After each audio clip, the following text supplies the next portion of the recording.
Kwa majina naitwa Mhandisi Samson Pamphili, ni meneja wa TARURA wilaya ya Shinyanga. Nasimamia halmashauri mbili, Shinyanga vijijini na Shinyanga manispaa. Tuko kwenye barabara ya Gagi ambapo hapa tuko kwenye ujenzi wa daraja. Eneo hili lilikuwa eneo ambalo lilikuwa na mafuriko makubwa sana wakati wa masika. Palikuwa hapitiki, kinyesha mvua hata kidogo, palikuwa hapitiki. Kwa sababu maji yalikuwa ni mengi na mvua kidogo ikinyesha tu huwa panafurika maji. Kwa hiyo sisi katika mipango yetu tuliweka kipaumbele kwamba lazima tujenge daraja hili kwa chanzo chochote kile cha fedha. Bahati nzuri kupitia mradi wa SEC ambao uko chini ya Benki ya Dunia, ambapo mfuko ulielekezwa yale maeneo ambayo yanaathirika sana na mvua. Kwa hiyo kwa halmashauri wilaya ya Shinyanga tulipendekeza maeneo matatu, lakini hili ni eneo la kwanza ambayo imepata fedha. Katibu Mkuu TAMISEMI aliingia mkataba na mkandarasi anaitwa Sabu Investment, ambapo alisaini mkataba tarehe 15 mwezi wa 12 na kazi ameanza tarehe 29 mwezi wa 12. Ni mradi wa miezi 6. Itakiwa amalize tarehe 28 mwezi Juni 26. Lakini kwa sababu ya uhitaji wa hili eneo, tulimsihi mkandarasi atumie muda mchache daraja hili kamilike.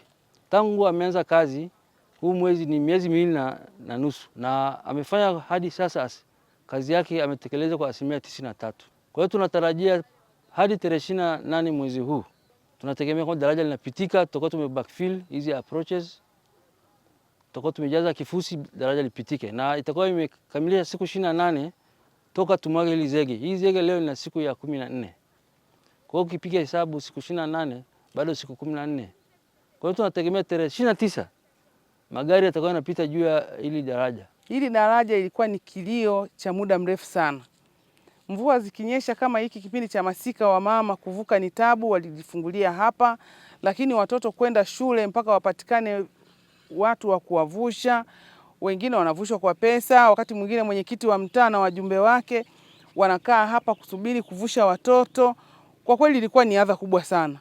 Lakini kwa hatua hii tuliofikia, mimi nadhani ni furaha kubwa sana. Kilio cha Wanabutengwa kimekwisha. Na daraja hili sio kwa ajili ya Wanabutengwa tu, litawafaidisha watu wengi. Tuna wanafunzi wanaosoma Ngokolo Sekondari, wanaishi Butengwa, watatumia daraja hili. Kuna wanafunzi wanaosoma Town Sekondari wanatumia daraja hili. Lakini ilikuwa ikifika kipindi cha masika ilikuwa ni tabu sana katika upitaji. Lakini bado mpaka kina mama walikuwa wanalalamika, jamani, ikifika kipindi tuna sherehe, kipindi cha masika hatuwezi kwenda ukumbini usiku kwa kuogopa kwamba unaweza kaenda ukumbini ukarudi ukakuta mvua imenyesha ukakosa pa kuvuka. Lakini daraja hili limeleta tabasamu kwa watu wa mtaa wa Butengwa. Kabla daraja halijajengwa hili, tulipata zahama sana kuhusu daraja hili. Mto huu ulifikia stage watu wanabebwa. Tunawadaka watu wenye kujua kuogelea, wanawadaka. Na imefikia watu wa hii mmetujengea daraja hili, na mpaka dakika hili najengwa tumepata changamoto sana za kivuko cha kuvuka watembea kwa miguu. Kilichotengenezwa kikapitiwa na maji. Lakini baada kuna watu kimepitiwa na maji, daraja limejengwa haraka haraka. Nadhani muda sio mrefu itakuja kutengenezwa na kukamilika. Eneo hili lilikuwa eneo tishio sana kabla ya ujenzi huu wa daraja ambalo tunalo sasa. Tumepata changamoto nyingi kama viongozi kwenye eneo hili. Akina mama wako wengi wamejifungulia eneo hili kabla ya ujenzi wa daraja. Watoto walikuwa wakipata changamoto kubwa wakati wakivuka kwenda kutafuta huduma za elimu. Wanaoenda kwenye shughuli zao za kibiashara walipata shida wakati wa mvua zikiwa zinanyesha. Kwa hiyo kwa wakati huu sasa ambako daraja hili sasa limekamilika, tunashukuru serikali ambayo ni serikali sikivu. Serikali yetu imetusikiliza, imekuja imetatua changamoto iliyokuwepo kwenye eneo hili la daraja hili. Daraja hili tunashukuru sana viongozi ambao wameweza kusimamia daraja hili na kufikia hatua hii. Tunaamini changamoto kwenye eneo hili zimekwenda kuisha. Changamoto za hapa zitaenda kuisha kwa sababu daraja limekamilika, ambalo ni daraja litatusaidia sisi kutoka hapa kwenda kwenye shughuli zetu kule mjini. Tofauti na kipindi kilichokuwa kile cha nyuma.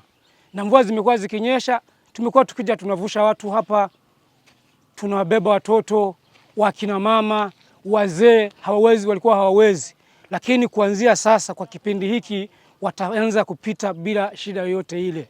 Kwa tuishukuru serikali iliyoko madarakani, hasa tukimkumbuka ndugu yetu, mama yetu Jemedari Mama Samia Suluhu Hassan ambaye ndiye rais wa Jamhuri yetu ya Muungano wa Tanzania.